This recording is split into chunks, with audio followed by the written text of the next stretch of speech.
G'day guys, welcome to today's exercise. It is what I refer to as the elbow reverse fly machine. The reason why I call it the elbow reverse fly machine is not to get mistaken with our normal reverse pec deck machine.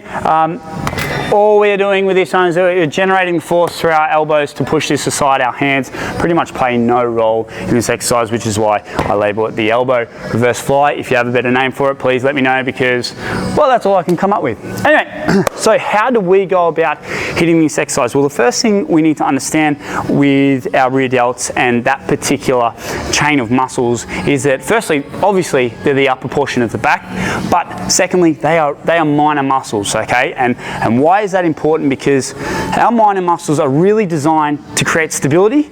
Our major muscles are designed to move load and to do hard, heavy work. So when it comes to placing load through these minor muscles, it's very easy to lose that engagement through these minor muscles because they're not designed to do large amounts of work. So it is on us to manipulate this ever so slightly. And how we do that is, I would suggest starting at a lighter load and getting some volume through that muscle first. Create that connection with your mind, create that tension through that muscle, keep that tension on, and then as you progress through your sets, I would suggest then increasing your load that way. Right, how do we want to set up for this particular exercise? Well, what we need to understand is that all we are looking to do with this exercise is pull our arms apart. So we want to go from here out nice and wide and keep it up nice and tall. So first things first is that when I am pulling apart, I don't want to be sitting up too low and pulling down into the lat. I actually want to sit too high. So I don't want to sit too high and pull into the lat. I actually want to sit a little lower and have my arms out, so that essentially all I am doing is like holding a band and pulling it out like so, right in front of the midline of my chest. That's what I'm aiming for. Okay, so next, what we know is obviously it's a retraction exercise, so we're going to pin the scapula back and together. Fantastic. What do we know about retraction is that we can over-exaggerate this movement by simply putting ourselves in a thoracic extension position. So what does that mean? Simply pushing our chest up. So that takes us into our stability point. And how can I create, firstly, stability through the shoulder blades, because that's our working joint, okay?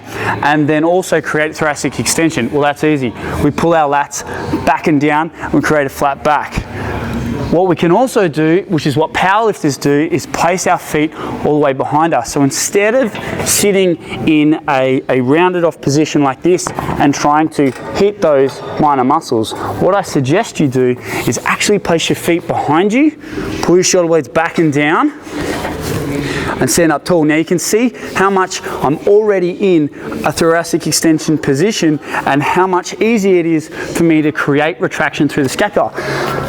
What this does is it puts us at a disadvantaged position to move weight, okay, but the most advantageous position to gain muscle, because we are stimulating those minor muscles like you would not believe. So what we are after here is, if we can create that thoracic extension, we're going to nail those minor muscles, we're going to pull those lats out of or take those lats out of the game, which are wanting in, okay, because we're starting to move heavier load. The lats want to take over as a protection mechanism, or maybe not even lats, maybe even the traps. And the traps are actually huge muscles. They go all the way down the middle of your back and they come up and up onto our neck. So they work the whole entire back. So they want in as well.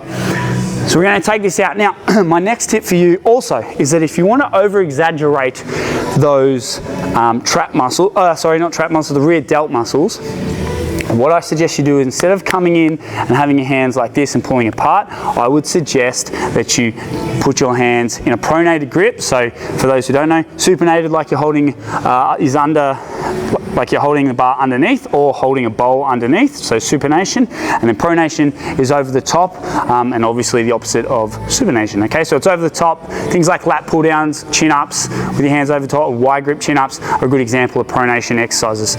So in this particular case, we want to be in pronation.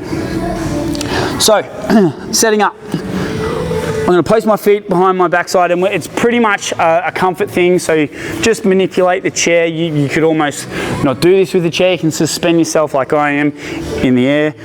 Also, if you're fortunate enough that the bench goes back and forth, just manipulate that to suit your own body. I think I'm going to sit a little closer to get that full retraction.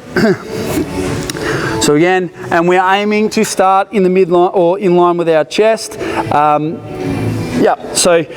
And with our hands in a pronated grip. Now, because this is generated through the elbows, I'm actually going to close my hands well, you can imagine that you're going to use the rear delt pec deck, or you can start thinking about, okay, this may or may not be a bit insensitive, but we could think that we're amputated at the elbows and that we're going to generate the force through the elbows if that helps you move that weight. Apologies if that is a bit sensitive. So we're going to reach forward, pull our shoulder blades back and down. Now we're in thoracic extension. We are going to, for some of us, if we want to, bunch up our hands and make sure that we're in pronation. And what we're going to do is pull apart and pause at the top. Okay, slow and pause at the top. Now, the great thing about this particular exercise is that you are under constant tension the entire time, because of the way the weight goes up and down in a vertical axis, not a horizontal. If we were doing, say, a dumbbell bent over row, coming into this midline here really wouldn't do a great deal because it's outside the line of gravitational pull. So for example, if the dumbbell's here, gravity's it's working. If it's underneath our body, then essentially these muscles aren't going to be in the game. So this is why it's a fantastic exercise. So again, shoulder blades back and down, feet underneath our backside, hands forward, pronated, shoulder blades back and down, pull out, pause, down, pause, and get that volume through that chest. Now, there's a little trick we can do here also, is that we can try and drive our chest into the bench. So we're pushing my chest out as if I'm going to try and meet my hands for a row, but obviously we're not rowing, we're doing a reverse fly. Shoulder blades back and down, and I'm driving my chest into the bench and getting that full retraction. The little pause at the top tells me, yep, I'm at full retraction. And if I'm not getting that pause, it also tells me that I'm not going to full range. Hi team, that there is how you want to go about doing your elbow reverse fly machine exercise.